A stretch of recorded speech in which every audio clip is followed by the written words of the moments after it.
जय भीम। कि बाबा साहेब का इतिहास पढ़िए जो है दुख की भरी कहानी। जिस तालाब में पशु पानी पीते थे तुम्हें नहीं मिलता था पानी, और इस व्यवस्था को बदलने के लिए बाबा साहेब ने पानी से ब्रेड तक भिगोकर खाए। कि इस व्यवस्था को बदलने के लिए बाबा साहेब ने पानी से ब्रेड तक भिगोकर खाए हैं। सब कुछ जानकर भी साथियों क्यों करते हो आनाकानी, क्यों करते हो आनाकानी।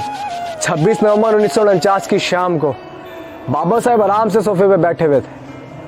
कभी हंस रहे थे और एक पल में रो रहे थे। उनके ही पास शंकर आनंद शास्त्री जी बैठे हुए थे। उन्होंने पूछा कि बाबा साहेब क्या हुआ, आप एक पल में हंस रहे हैं और एक पल में रो रहे हैं। तो बाबा साहेब ने जवाब दिया कि शास्त्री जी, आज मेरा लक्ष्य पूरा हो गया, आज मैंने संघर्ष पूरा कर लिया है।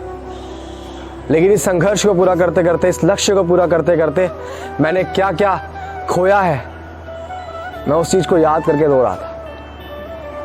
मुझे एक बात याद आई कि एक समय था कि मेरी जेब में 1 रुपया भी नहीं था।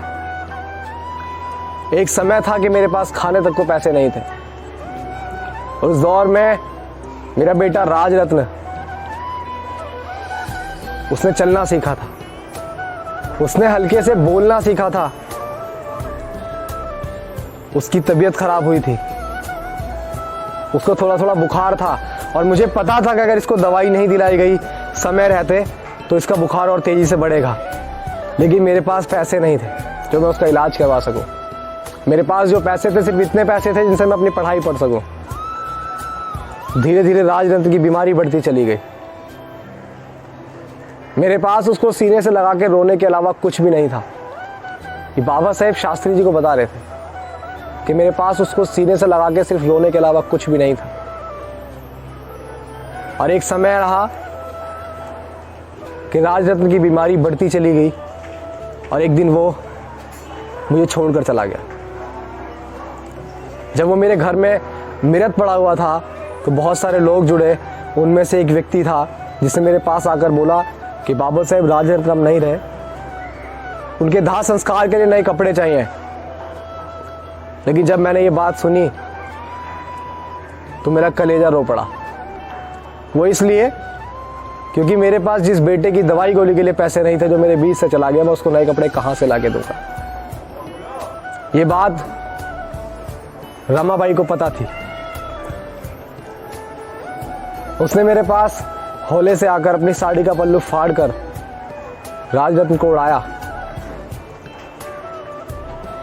और उसका दाह संस्कार किया। लेकिन आज मैं खुश हूं शास्त्री जी, क्योंकि मेरे आने वाले करोड़ों लाखों राजरत्न जो हैं वो सूट बूट टाई बेल्ट पहनकर घूमेंगे। मेरे राजरत्न की कुर्बानी बेकार नहीं गई है। मेरे आने वाले करोड़ों राजरत्न बिना दवा दारू के नहीं मरेंगे। आप समझ रहे हैं बाबा साहब की कुर्बानी क्या है, लेकिन आज हमारे लोग उनकी कुर्बानियों को नहीं समझ रहे हैं। भूल चुके हैं क्या है उनका कारवा, भूल चुके हैं उनकी कुर्बानियों को। मत भूलिए यार, जिस व्यक्ति ने आपको हक अधिकार दिलाने के लिए, अपनी पढ़ाई पढ़ने के लिए, ताकि वो आपकी व्यवस्था को बदल सके, ताकि वो आपकी गुलामी को बदल सके, उसने अपने बच्चे का इलाज नहीं करवाया। वो चाहते तो अपने बच्चे का इलाज बहुत अच्छे हॉस्पिटल में कर सकते। लेकिन आज अगर आपके बच्चे की तबीयत खराब होती है तो आप बड़े से बड़े हॉस्पिटल में लेके भागते हैं ना।